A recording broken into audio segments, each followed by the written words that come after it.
আগতে মানুহে মিছা কথা ক'বলৈ ভয় কৰিছিল পাপ হ'ব বুলি।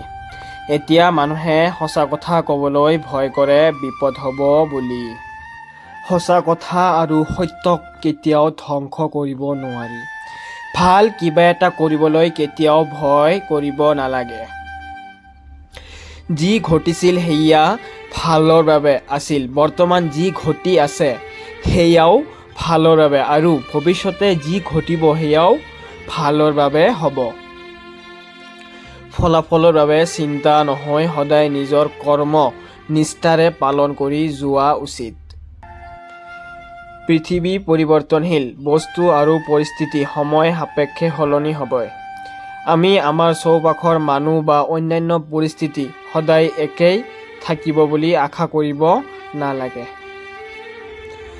যদি মোৰ ভিডিঅ'বিলাক আপোনালোকক ভাল লাগে তেনেহ'লে আপোনালোকে নিশ্চয় মোৰ চেনেলটোক লাইক এণ্ড ছাবস্ক্ৰাইব কৰিবলৈ নাপাহৰিব।